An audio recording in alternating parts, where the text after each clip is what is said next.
চৌধুরী আসুন খান সাহেব, আসুন, ভেতরে আসুন। রক্ষক হয়ে যারা ভক্ষক হয় তাদের বাড়িতে বসা তো দূরের কথা, প্রবেশ করতে আমার ঘৃণা করে। কি বলতে চান আপনি? আমি কি বলতে চাই তা না বোঝার মতো বোকা তো আপনি নন চৌধুরী। আমার মেয়েকে আমি আপনার কাছে আমানত রেখে গিয়েছিলাম, আর আপনি সেই আমানতের খেয়ানত করেছেন। আপনি ভুল করতেছেন খান সাহেব। আমার থামো। যখন রাজায় রাজায় কথা হয় তখন কোন চাকরের তার মাঝে কথা বলা সাজে না। আপনি নিজেকে আমার চেয়ে শ্রেষ্ঠ প্রমাণিত করবার জন্য আমার মেয়েকে নিয়ে ঘৃণ্য চাল চলেছেন চৌধুরী। মনে করেছেন খান বাড়ির ইজ্জত ধুলোয় মিশিয়ে দিয়ে নিজের নাম উজ্জ্বল করবেন, কিন্তু আপনার সেই স্বপ্ন আমি কোনোদিন পূর্ণ হতে দেব না, কোনোদিন না।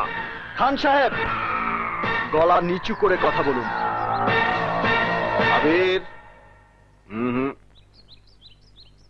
উনি তোমার গুরুজন, তার উপর এ বাড়ির মেহমান। মেহমানদের অসম্মান করার ইতিহাস এ বাড়িতে নেই। উনি এখন উত্তেজিত, যুক্তি তর্ক কোনো কিছু ওনার কান দিয়ে ঢুকবে না। তুমি কাজলকে ডেকে নিয়ে আসো। না, কাজলকে একেবারে প্রস্তুত হয়ে আসতে বলুন। আমি ওকে এক্ষুনি এই শত্রুপুরী থেকে নিয়ে যাব। না ড্যাডি,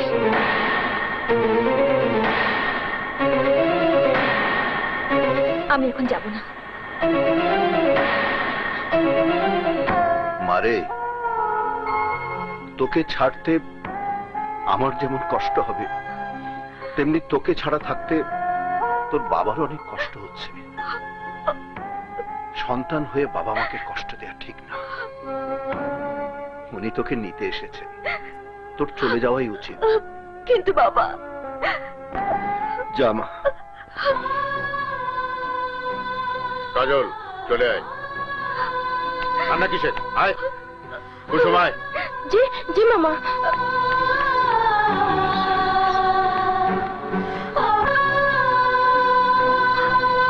আয়। ওঠ।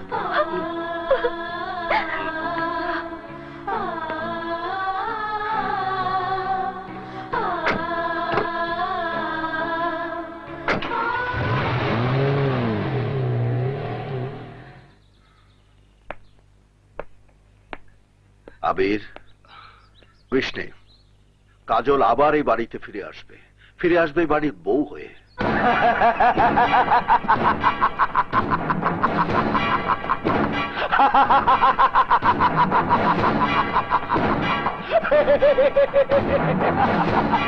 ছোট ভাই, কাজ হয়ে গেছে। খান খেপে গিয়ে তার মেয়েকে চৌধুরীর কাছ থেকে নিয়ে গিয়েছে, আর সেই অপমানে চৌধুরীও খানের উপর খেপে গেছে। শুরু হয়ে গেছে লোহায় লোহায় টক্কর। এখন দুজন ভেঙে যাবে, আর তখন আমরাই হব খানপুরের রাজা। সাব্বাস ভাই, যেই কাজলকে আমার কাছ থেকে আবির ছিনায় নিছিল, এইবার সেই কাজল হইব আমার। আপনার মেয়ের জন্য ছেলের কোনো অভাব হবে না। হাজার হাজার ছেলে লাইন দিয়ে দাঁড় করায় দেব। দেখতে এক একটা একেবারে রাজপুত্রের মতো। হ্যাঁ, তাই আনবে, যাতে বংশে অর্থে কোনো দিকে কম না হয়। জি স্যার, সে আর বলতে হবে না। আপনার মেয়ে বলে কথা। চলি। আসসালামু আলাইকুম। ওয়ালাইকুম আসসালাম।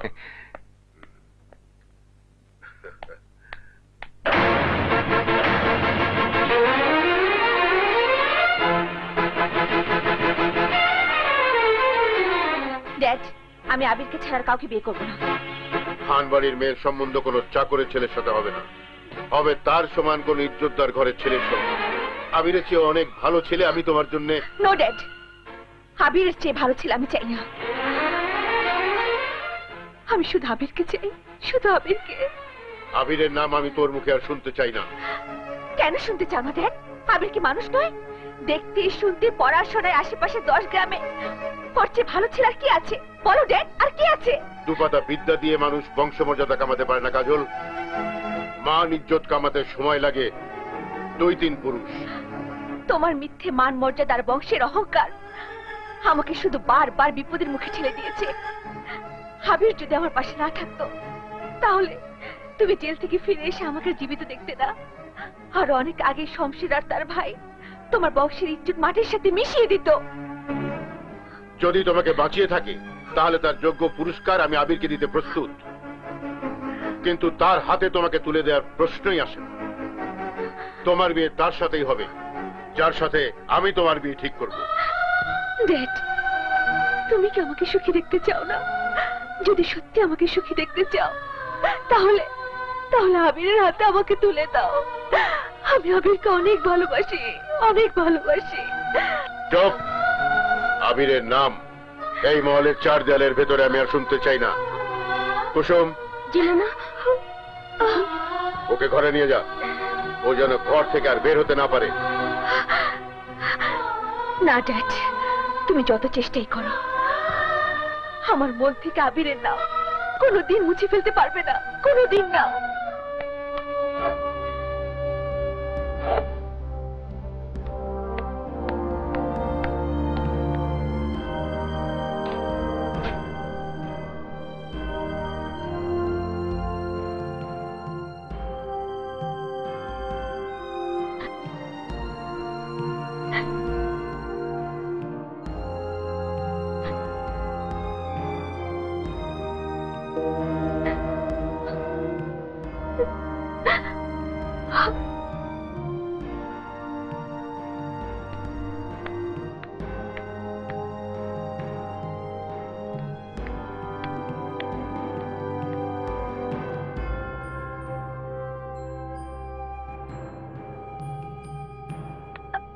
কুসুম, কুসুম,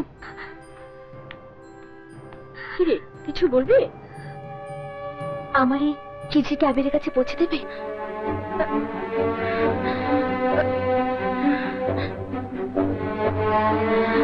ঠিক আছে কাজল, তুই ভাবিস না, আমি কাল সকালে এই চিঠি আবিরের হাতে পৌঁছে দিব।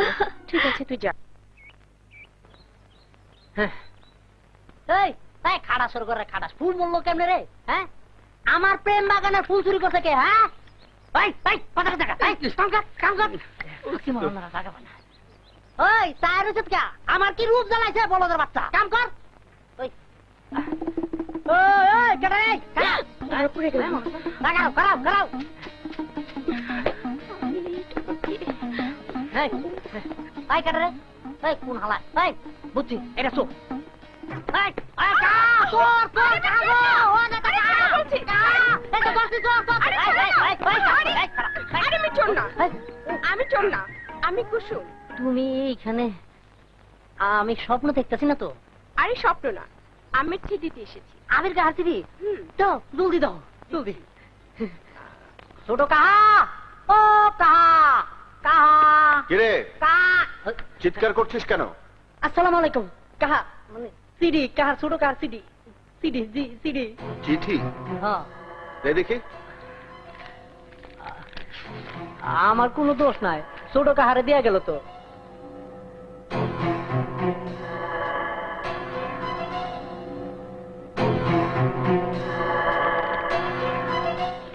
আব্বাস, আব্বাস। জি সাহেব। আমার উকিলকে দলিল রেডি করতে বলো। দলিল? হ্যাঁ, আমার স্থাবর অস্থাবর সমস্ত সম্পত্তি আমি আবিরের নামে লিখে দেব।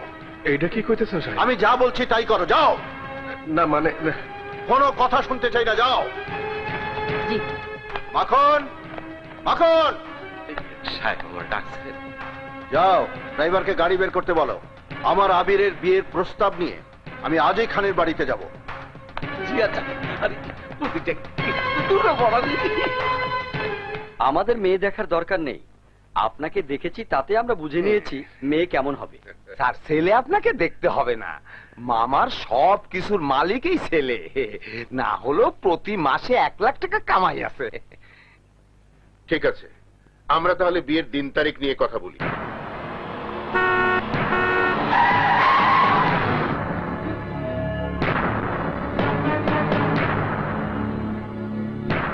আপনারা উঠে দাঁড়িয়েছেন কেন? বসুন। চৌধুরী সাহেবের সামনে আমরা কি করে বসি?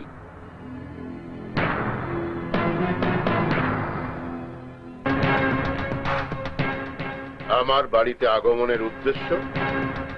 খান সাহেব, আপনার মেয়ে কাজলের জন্য আমি আমার আবিরের বিয়ের প্রস্তাব নিয়ে এসেছি।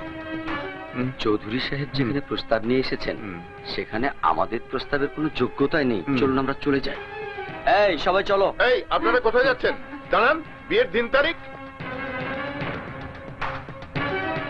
ওরা থামবে না খান।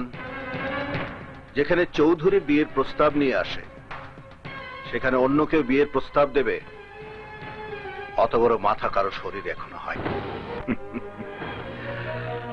জিদ করে অনেকে ভাত খায় না, তাতে ভাতের কোনো ক্ষতি হয় না। যে খায় না তার ক্ষতি হয়। তাই অনুরোধ করছি, আমার প্রস্তাব মেনে নিন। কাজল যদি আপনার মেয়ে হতো তাহলে কি আপনি তার সাথে চাকরের ছেলের বিয়ে মেনে নিতেন?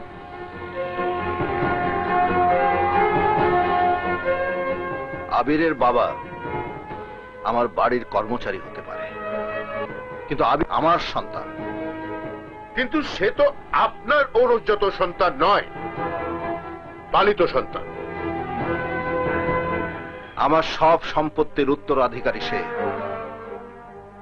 আপনি জেনে খুশি হবেন, কিছুক্ষণ আগেই আমি আমার সমস্ত স্থাবর অস্থাবর সম্পত্তি আবিরের নামে লিখে দিয়েছি।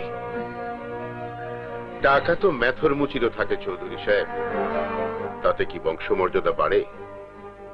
চাকর কি কোনোদিন চৌধুরী হতে পারে? কারণ আমার প্রশ্ন আপনার মেয়ের সুখের জন্য খান সাহেব। কাজল আবিরকে ভালোবাসে, তাই ওদেরকে বিয়ে দিয়ে আমি ওদেরকে সুখী করতে চাই। আমার মেয়ের কিসে সুখ হবে বা না হবে, আমার কিসে মঙ্গল হবে বা না হবে, তা আমি আপনার চেয়ে ভালো বুঝি। আমাকে হেদায়েত না করে আপনি সসম্মানে এখান থেকে বিদায় নিলে খুশি হব। আমি আপনাকে খুশি করতে পারলে খুশি হতাম। আপনি ভুল করছেন, আর ভুল করার সময় মানুষ তার ভুল বুঝতে পারে না। তাই আবার অনুরোধ করছি, আবিরের সাথে কাজলের বিয়ে মেনে নিন, নইলে মেয়ের দুঃখে আপনার চোখ দিয়ে যে শ্রাবণের ঢল নাম তার চিনে চির দিয়ে আটকাতে পারবেন। হ্যাঁ, আমি যাচ্ছি, তবে আপনাকে বলে যাচ্ছি, একদিন আপনি আপনার মেয়েকে আমার আবিরের বউ করে পালকিতে চড়িয়ে আমার বাড়িতে পাঠাবেন। আর সেদিন বেশি দূরে নয়। আসি। ভাইজান, তোমার ওই 5 সালার পরিকল্পনা দিয়া কিছুই হবো না। এখন হলো ডিএমসির যুগ। ধরো মারো ছাড়ো, ডিজিটাল কারবার। ডিজিটাল কারবার? তোর কারবার করতে গিয়ে তো কাজলের মন থেকে উঠে গেছিস। এখন যদি কাজলকে উঠিয়ে না আনতিস তাহলে খান অরাজি হতো না। এখন আমি ভাবছি ডাইরেক্ট অ্যাকশনে যাব। স্যার ঠিক কইছেন, গাদায় পানি খায় তয় পানি ঘোলা করে খায়। এই বেটা চামচার বাচ্চা, আমি গাধা না, আমি মানুষ। হ্যাঁ মানুষ, তয় মানুষের আগে একটা সরা আছে, অমানুষ। চুপ কর হারামজাদা, তোদের জন্য আমার মাথা থেকে কিছুই বেরোচ্ছে না। আল্লাহর ওয়াস্তে আমাকে একটু ভাবতে দে। ভাইজান, ওই যে খান সাহেব। আরে খান সাহেব, গরিবের বাসায় হাতির পাড়া। আসেন আসেন, প্লিজ বসেন। শমশের, আমি বসতে আসিনি, আমি তোমার ভাইয়ের সাথে কাজলের বিয়ের প্রস্তাব নিয়ে এসেছি। যদি রাজি থাকো তবে আগামী রোববার আমি বিয়ের কাজটা সম্পন্ন করতে চাই।